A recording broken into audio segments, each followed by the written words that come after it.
కార్యక్రమాలను నిర్వహించి స్వామివారి లడ్డూ ప్రసాదాన్ని ఎవరైతే వేలంపాటలో స్వాధీనం చేసుకుంటారో వారికి ఈ సంవత్సర కాలం పాటు ఆ స్వామివారి ఆశీస్సులు ఉంటాయనేది ఎప్పటి నుంచో వస్తున్నమాట.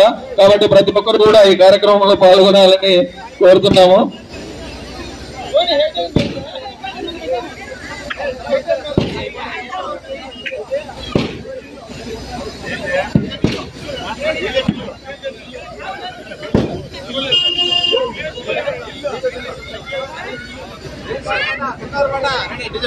जय बोलो गणेश महाराज की, जय बोलो गणेश महाराज की.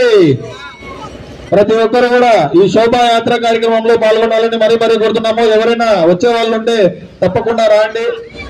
మరికొద్ది క్షణాలలో లడ్డు వేలంపాట కార్యక్రమం అనేది మొదలవడం జరుగుతుంది. ముందుగా మన పావనియాల్ సర్కిల్ లో ఉండే ప్రత్యేకత ఏమంటే ప్రతి సంవత్సరం కూడా మనము 3 లడ్డూలను తీసుకురావడం జరుగుతుంది. మొదటి లడ్డు 11 కేజీల లడ్డు. ఆ లడ్డూను మనము టోకెన్ సిస్టమ్ ద్వారా వారికి అందివ్వడం జరుగుతుంది. 11 కేజీల లడ్డూకు గాను 100 రూపాయల టోకెన్ తో ఎవరైతే రిజిస్టర్ చేసుకుంటారో వారిది మనం లక్కీ డ్రాగా తీసి ఎవరైతే గెలుచుకుంటారో వారికి ఇవ్వడం జరుగుతుంది. రెండవది 21 కేజీల లడ్డు మరియు 36 కేజీల లడ్డును మనము